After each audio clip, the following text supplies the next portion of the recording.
I have now been running an ad agency for around 6 years. I have managed genuinely hundreds of different ad accounts across Facebook, Google, LinkedIn, TikTok. We have managed millions in ad spend, and we have averaged around a 5.3 ROAS across our client base currently. So generally speaking, I've gone through this kind of wheelhouse quite a lot, and with my team, we have come up with some core principles that we follow that I have found to be crucial in delivering the strong results that we've seen so consistently over so many different brands over these years. And so today I'm going to share that with you. I'm going to try to give you these principles because I think that there's lots of value in them. I think that you can improve your approach to your own ads if you follow some of these principles. I'm also going to cover our experimenting, the way that we do testing. So it's really crucial. I think it's going to make a big difference to how you do your testing and help you to improve your return on investment quite significantly. So let's get into it. And if you could hit that like button, it makes me so happy. You'll make a random London man dance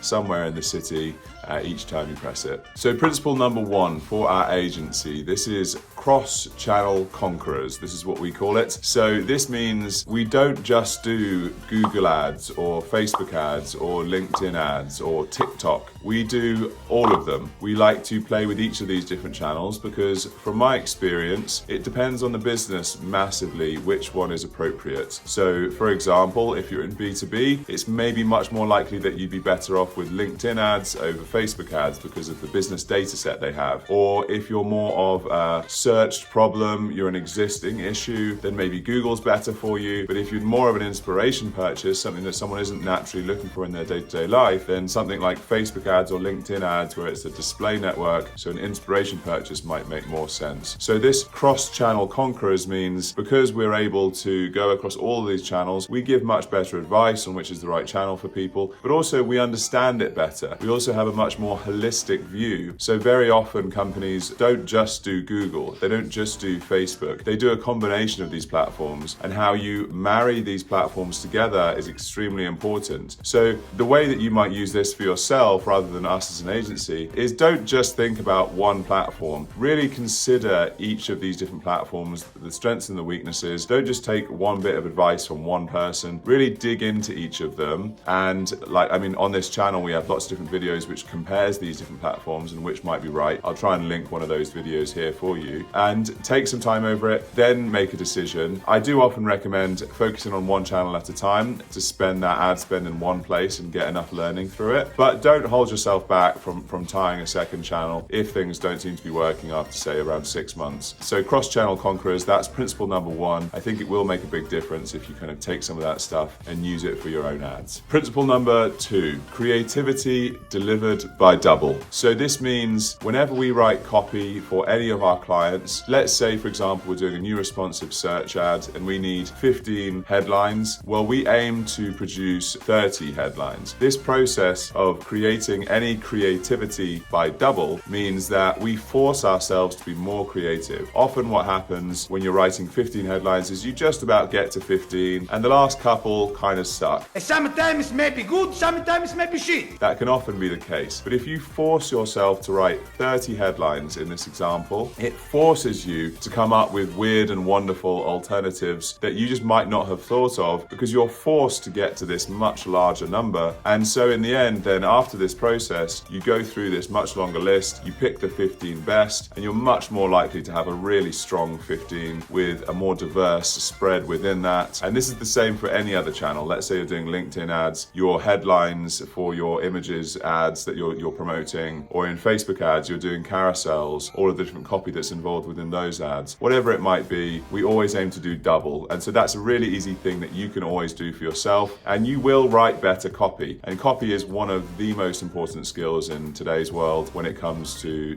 ads across any of these platforms that we cover. Number 3, technology enabled. So this is important, especially for platforms like Facebook ads. This is really using all of the technologies that we have available available to us. So if it's Google Ads, it's using things like Google Analytics, Google Tag Manager, and these other platforms, maybe Google Data Studio, to understand the data that's coming out of the platform and interpret it better. So Facebook ads in particular is the most important. Facebook has reduced its ability to follow the customer for a long period of time. So the attribution is now only 7 days, whereas it used to be much longer, 28 days. It's gone backwards and forwards. Recently, they actually showed it for a short period and then took it away. I don't know if any of you saw that. It was pretty painful that they instantly took it away. But you want to have a much better view than that. So platforms like AnyTrack, Northbeam, Triple Whale, these are some of the big names within the third-party tracking. There's also ROAS, but terrible customer service. So I've gone with some of the others that also seem to have just done a better job more recently. These platforms, what they do is they allow for a much better attribution. So not just a longer view of what your customer's doing, but they also give you more detailed perspective of the journey that the customer goes through to ultimately make a purchase. So this gives you really valuable data. In some cases, it's really a make or break. Like if we had one client, for example, that was quite an expensive gym equipment brand, and so within Facebook ads, you saw almost no sales. Yet within Shopify, we could see that we were sending them thousands of pounds worth of sales. The problem here was that most people did not purchase within 7 days of seeing the ad. They saw the ad, they went away, they waited for payday or whatever, and then they could afford to buy themselves this new home gym equipment, which was particularly high priced, etc., etc. So it's especially if you have a high ticket item or something that takes a long time to convert. Some of this third party tracking software is really crucial, especially since the iOS updates. So consider what is your tech stack and try to implement that around your existing platform, especially with Facebook ads. Then let's get into this really important topic, which is testing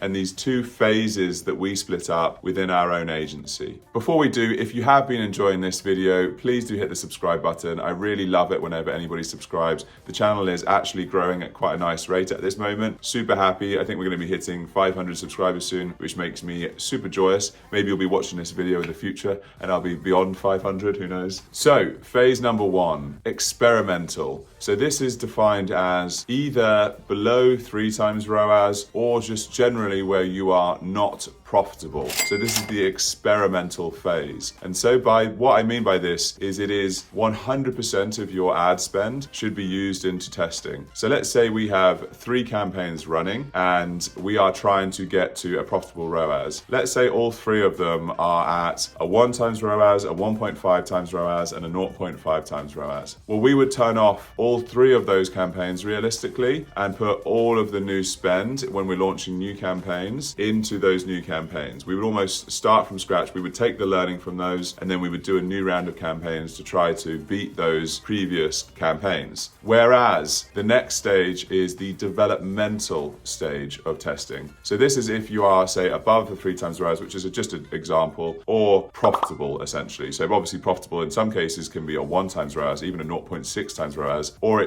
some people need a 5 times ROAS to become profitable. Whatever that is for you. Once you achieve profitability, then of course you want to make more money. So if you have, 3 campaigns again, one's at a 5 times ROAS, one's at a 2 times ROAS, one's at a 1 times ROAS, then of course you know that this one is making you money. So let's not just throw that one away. Let's not touch that one. Let's just keep printing money with this one. But these 2 are not profitable for you. So then what you do is you kill these 2, keep the winner, and you keep 80%. This is generally the rule that we roughly follow. You keep around 80%, maybe 70, 60%, depending on, the gradient of this, and you keep that in this one. So then the majority of your ad spend is in profitable campaigns, making money, you're in a great place, you're just printing more cash for your business, and then you leave that 20 rough percent for testing. So then you're trying to do even better than that 5 ROAS. So you're like, okay, we found out that the carousel really worked well with a testimonial, but we think that maybe the audiences could be improved. So you'll take that carousel with the testimonial and you'll create 2 new campaigns with that 20, 30% of the budget, and you'll try some other audiences perhaps, or whatever it might be. So this is the process that you're going to go through, focusing that spend on the bit that is actually making you money. If you have stuff that's making you money, put more money on it, obviously.